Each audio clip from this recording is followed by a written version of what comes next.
dando un pequeño comentario adicional sobre el tema de la inversión pública. Eh, Todos sabemos que en parte, en gran medida, el gobierno ha centrado su esperanza de reactivación de la economía en una dinamización de la inversión pública y eso es lo que explica el altísimo nivel de déficit fiscal que se ha programado para este año, ¿no?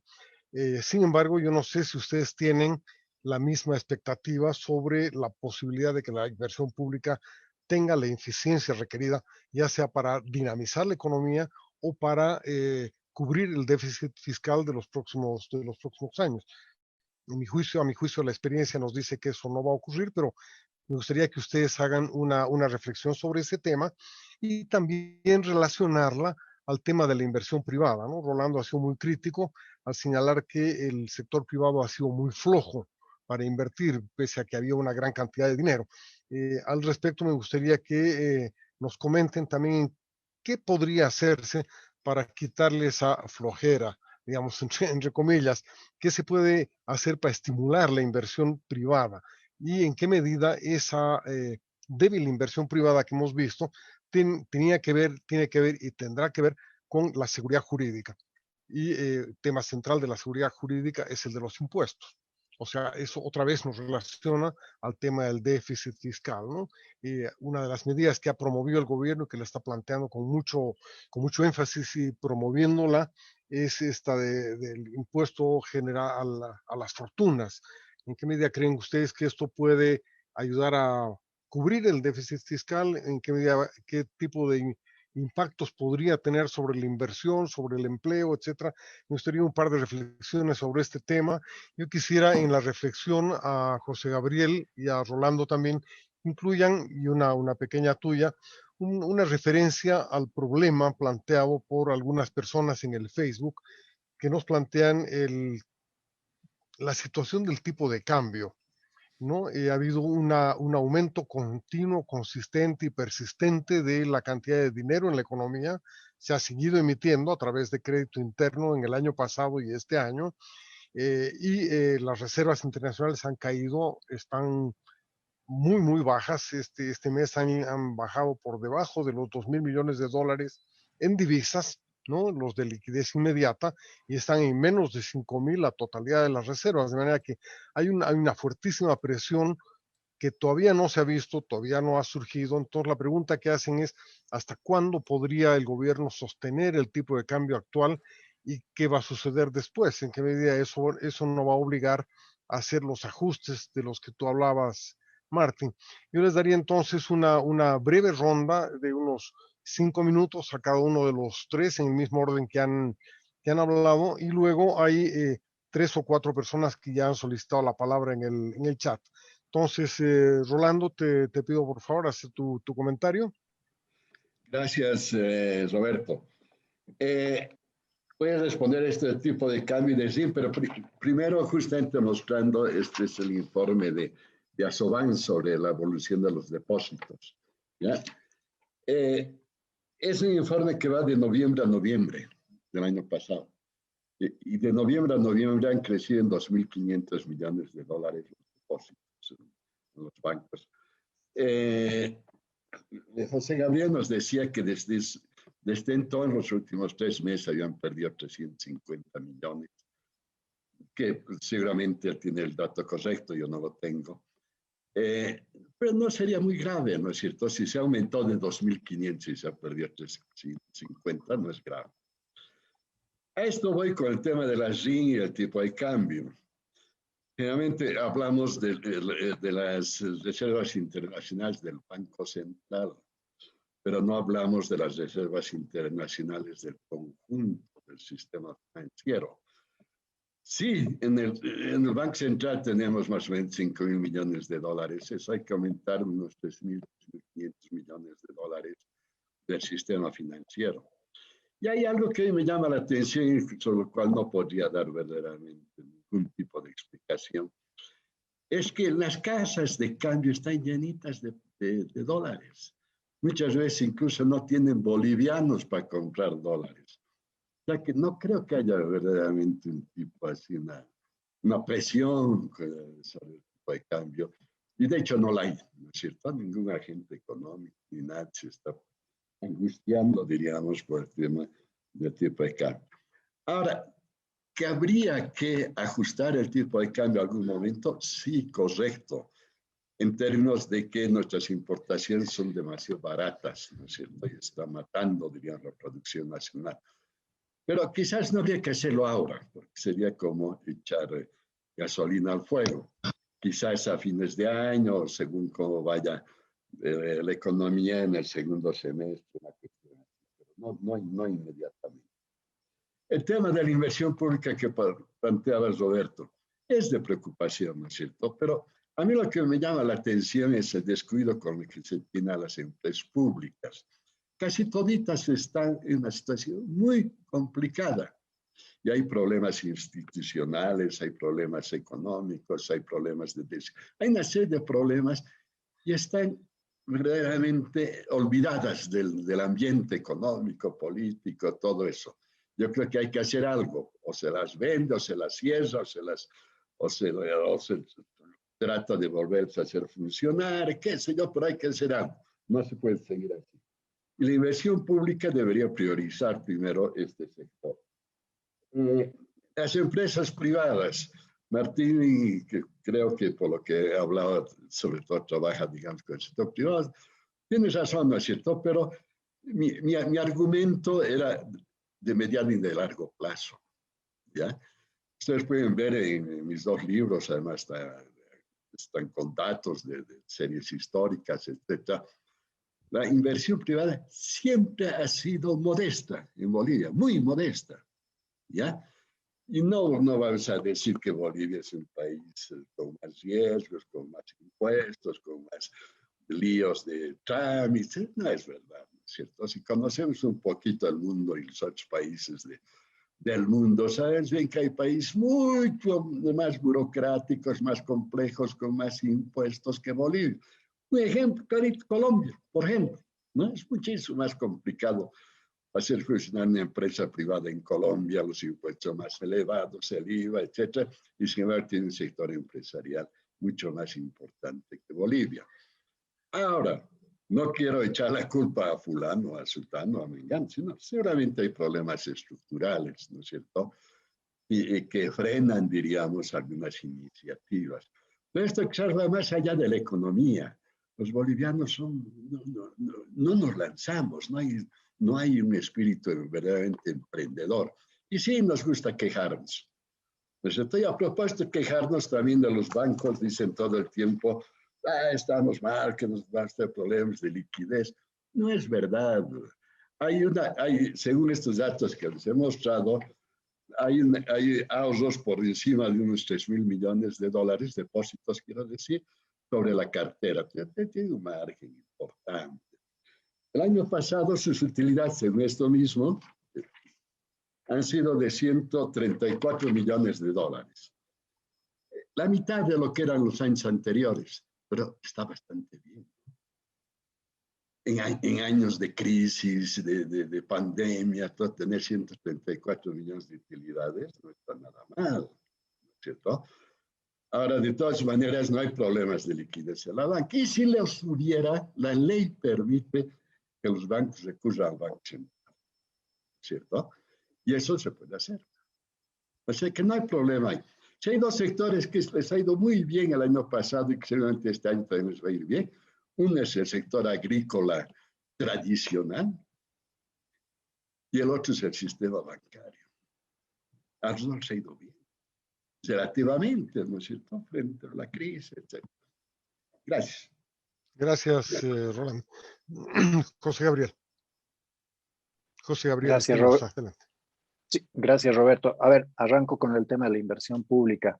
Ya desde el 2013, de hecho, si uno hace numeritos y a los que están en la universidad los invito a hacer un ejercicio bastante simple para ver cuál era la tasa de rendimiento de la inversión pública, ya venía cayendo, ¿no? Y venía cayendo fuertemente. De hecho, solo mirando las cifras, cada año subía la inversión pública y cada año la cifra de crecimiento venía cayendo.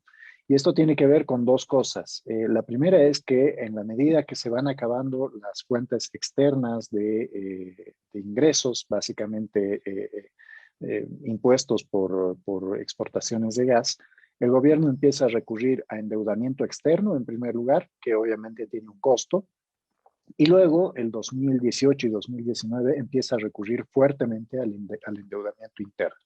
¿Cuál es el gran problema con el endeudamiento interno? No estoy hablando del Banco Central, sino estoy hablando del endeudamiento con actores internos, básicamente AFPs. Bueno, que el gobierno empieza a competir con los otros actores dentro de la economía por la escasa liquidez que hay. Entonces, ¿cómo compite el gobierno? Pues básicamente subiendo tasas de interés, secando el mercado y haciendo cada vez más difícil el acceso a esta liquidez para aquellos actores que necesitan este dinero, básicamente empresas y familias que necesitaban crédito. Entonces, ¿qué es lo que está sucediendo ahora? Básicamente, cuando uno mira el presupuesto general del Estado, queda muy claro que estamos volviendo al mismo patrón de inversión de antes del 2019, es decir, empresas públicas, más fuerte inversión en infraestructura, sobre todo de caminos. No está mal hacer infraestructura, evidentemente siempre es bueno hacer más caminos, siempre y cuando se hagan bien, obviamente. El problema es que hoy día la necesidad del aparato productivo es diferente. No necesitamos infraestructura si quieren 2.0, ¿no? O sea, hoy día estamos viendo, por ejemplo, la necesidad de una cadena de frío, estamos viendo todos los problemas logísticos que tenemos para enfrentar un proceso de vacunación, y esto tiene que ver con que se ha descuidado toda la inversión que se necesitaba más allá de las carreteras, ¿no? Entonces, creo que hoy día no vamos a ver un impacto importante del crecimiento por el lado de la inversión pública, porque no se está entendiendo la verdadera magnitud del problema y las necesidades que se le demandan al sector público. En el caso del tipo de cambio, a ver, coincido con Rolando en el hecho de que no es la solución tocar el tipo de cambio y de hecho traería más problemas que soluciones. Es el ancla nominal, si quieren, de las expectativas de las personas. Si a finales de los 80s el ancla era la tasa de inflación, porque obviamente veníamos escarmentados de ese proceso hiperinflacionario, hoy por hoy el ancla es el tipo de cambio. La gente relaciona estabilidad a tipo de cambio. Además, hay que ser sincero, gran parte de la baja inflación tiene que ver básicamente con que estamos importando incluso la papa, ¿no? Entonces, en el corto plazo, en el cortísimo plazo, vamos a tener problemas muy serios si subimos el tipo de cambio, porque obviamente aquel productor de papa que ha migrado de su tierra a las ciudades porque ya no era rentable, ya no podía competir con el productor de papa peruano o el argentino y se fue a las ciudades, se compró el minibús y demás, tiene un periodo para volver, si es que quiere volver a la producción, que va entre el año y medio y dos. Entonces, generaría muchos más problemas que los que podría solucionar. Es una variable muy volátil el tema de las reservas. Si el gobierno coloca estos 3.000 millones de dólares en el mercado externo, las reservas van a subir automáticamente y vamos a tener 8.000 millones de dólares de reservas de un sopetón. Pero evidentemente el problema estructural es otro, ¿no? Estamos viendo, por ejemplo, que desde que Luis Arce es gobierno, ha recibido en el endeudamiento externo más o menos 1.70 millones de dólares. Son los tres créditos que han aprobado, CAF, BID y Banco Mundial, 700 para los bonos y 350 que han aprobado recientemente. Y aún así hemos perdido 300 millones de dólares en neto, ¿no? Entonces, el problema es que básicamente la gente, y aquí también difiero con Rolando, la gente está empezando a desconfiar, las expectativas no son las que teníamos antes, no hay ese grado de tranquilidad y ese grado de confianza que se tenía en la política económica que llevaba adelante el gobierno. Uno podía estar de acuerdo o no en lo ideológico, pero sentía que la cosa estaba andando, por lo menos hasta el 2013, 14, 15, ¿no? Se sentía que la cosa andaba. Hoy día no. Hoy día pareciera ser que hay mucha precaución, que hay mucho ahorro, pero abajo del colchón y altísimo endeudamiento, algo en lo que coincido plenamente con Martín y es de lo que hablábamos también al principio. Los límites de endeudamiento del sector público se van a alcanzar, pero no solamente el sector público, el sector privado está alcanzando límites muy peligrosos en términos de endeudamiento. Y obviamente eso no se está mirando y lo vamos a ver recién en septiembre nos vamos a topar con la realidad durísima. ¿Qué es lo que hay que hacer? Bueno, básicamente la salida que uno ve hacia el 2021 es que a plan de endeudamiento nos acabamos y llegamos a los límites y nos acabamos las balas. La inversión extranjera no va a llegar, eso está muy claro. Martín también ha sido claro respecto a los recursos externos por exportaciones. Va a ser muy difícil que volvamos a tener esas exportaciones arriba de los 12.000, 15.000 millones de dólares, no solamente por una cuestión de precios, sino de volumen. No hay capacidad para incrementar tanto así los volúmenes como para poder recuperar el espacio que hemos perdido. Entonces, la única salida posible es la inversión privada nacional, ¿no? La única manera de sostener esta economía en los próximos 3 o 4 años es en un proceso de ajuste favorecer la inversión privada nacional. Obviamente para eso tienes que dejar de ser tan agresivo con el sector privado, ¿no? Te puede gustar o no el sector privado, es flojo o no flojo, eso es ya una discusión casi de opinión, pero el punto es que hoy día la única fuente de dinamización de la economía capaz de generar empleo y evitar esta evolución de la molestia social va a venir por el lado del inversionista privado, ¿no? Entonces, la política pública hoy día tiene que apuntar básicamente a facilitar las cosas antes que entorpecerlas, pero hasta ahora la perspectiva y lo que estamos viendo más bien va en dirección contraria, ¿no? Y eso evidentemente es muy preocupante, Roberto. Gracias, José Gabriel. Martín, te voy a ceder la palabra, pero quisiera hacer un pequeño comentario también. El tema del tipo de cambio podría no depender solamente de la decisión política. El problema es que en algún momento el tipo de cambio puede empezar a cambiar porque simplemente los bancos no tienen más divisas, hay más demanda y las reservas están muy bajas. Aunque evidentemente Rolando dice hay reservas internacionales que no están en el sistema, que están bajo el colchón, que han sido provistas por exportaciones irregulares, pero no tenemos la menor idea de cuál es la magnitud de esas reservas y en qué medida esas reservas pueden ayudar a sostener el tipo de cambio. Entonces, cuando uno habla de mover o no mover el tipo de cambio, no solamente está hablando de una política devaluatoria, sino de una realidad que podría presentarse en el mercado, ¿no? ¿Cómo ves tú este problema? Una vez que termines tu presentación, vamos a ceder la palabra. Hay 2 o 3 personas que han pedido: Boris Braniza, Carlos Alberto Ibáñez, Walter Guevara y Gloria. Entonces te paso ahora la palabra, Martín. Adelante. Gracias, Roberto, y gracias por las preguntas. Comienzo por lo último, el tipo de cambio. Sí, deben haber, como dice Rolando, debe haber efectivo en los colchones, deben haber más recursos de los que están registrados simplemente en las divisas. Pero yo también creo que el tipo de cambio es una piedra angular del modelo. Es decir, la importación barata mantiene la inflación baja y ayuda al hogar de tener precios para su gasto corriente, sus alimentos, su cuidado personal bajos. O sea, como se ha caído su ingreso al hogar, entonces la deflación, si quieres, en varias categorías, es un tema que alivia la situación. Eso cambiaría radicalmente, tanto por lo psicológico, porque en Bolivia, como decía José Gabriel, en Bolivia la estabilidad económica es estabilidad cambiaria en gran parte. Ese es el ancla de momento. Entonces, el gobierno va a hacer todo posible para que no se modifique el tipo de cambio, porque tendría un altísimo costo político, por un lado, y además cambiaría radicalmente el modelo basado en consumo. Bolivia se ha hecho adicto a las importaciones de bienes de consumo, y el consumo básico tiene un componente importado mucho más grande. Tú cambias eso y se mueve el piso. Entonces las medidas van a tomar, yo supongo que van a tomar una serie de medidas para defenderlo. El tipo de cambio creo que no es eminente una devaluación, sino lo que es eminente son medidas para evitar y prolongar el tiempo hasta que hay que hacer hasta que no quede otra, como tú dices, Roberto, porque es una cuestión de tiempo, porque los ingresos del país en divisas no pintan bien. Es decir, no tenemos pues las perspectivas por dónde podrían venir.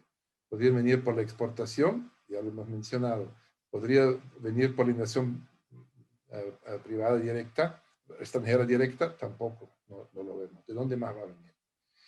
Entonces, el ingreso de divisas a mediano plazo lo veo complicado. Otro tema,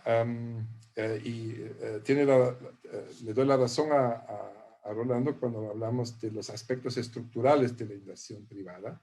Hay aspectos estructurales, es decir, hay psicologías de inversión.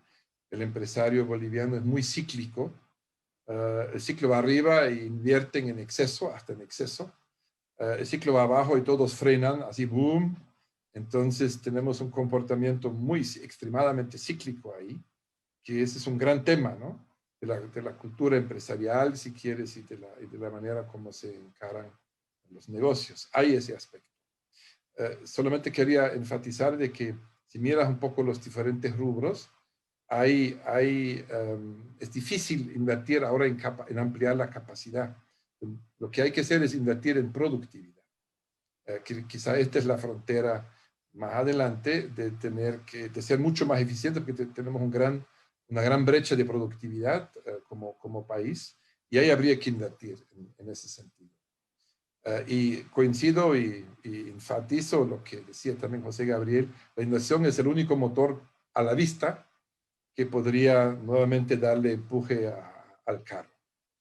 Después, sobre las utilidades de los bancos, yo vería, Rolando, si son buenas o malas, o sea, la cifra absoluta de los 130 millones, habrá que verla con la necesidad de previsiones que van a tener que hacer. Y eso habrá que ver después de que termine el diferimiento, no sé cómo se llama ahora, el periodo de gracia, cuando tengamos que reprogramar y cuando la mora salte. Entonces ahí las previsiones van a ser el tema, y no sé si son suficientes las utilidades que tienen para poder hacer frente a las previsiones que vienen por el lado de las empresas zombie, que no son viables, y de las otras necesidades que vengan con un salto de la mora. Así que lo vamos a volver a discutir. Si el diferimiento termine en julio, lo vamos a discutir en septiembre. Ahí podríamos analizar un poco más ese nivel de si es suficiente, si es bueno o malo. Y finalmente, coincido mucho con lo de las empresas públicas. Ese es un gran tema desde muchos puntos de vista. El punto de vista de la asignación de recursos públicos, que se siga asignando muchos recursos a empresas que estructuralmente son deficitarias y que son complicadas, pero también tienen su impacto sobre las empresas privadas, es decir, complican muchas cosas. Para terminar, la inversión pública como tal, yo creo que hay un problema con la inversión pública, de hacerla como se está haciendo ahora, infraestructura básica, caminos. Si tomamos el ejemplo que mencionó José Gabriel, Tarija, creo que Tarija puede tener una buena infraestructura pública porque invirtió un montón de plata, pero sigue siendo, es una plaza recesiva. O sea, ¿para qué le ha servido la inversión pública masiva que ha tenido si no está asociada a su economía? Es decir, no hay una integración ahí, no hay una relación, no hay una vinculación pública-privada en las infraestructuras. Yo puedo tirarle un montón de carreteras si no tengo producción alrededor, o si no lo hago en función a lo que necesita el actor privado. Esa infraestructura me sale muy caro y poco eficiente. Gracias.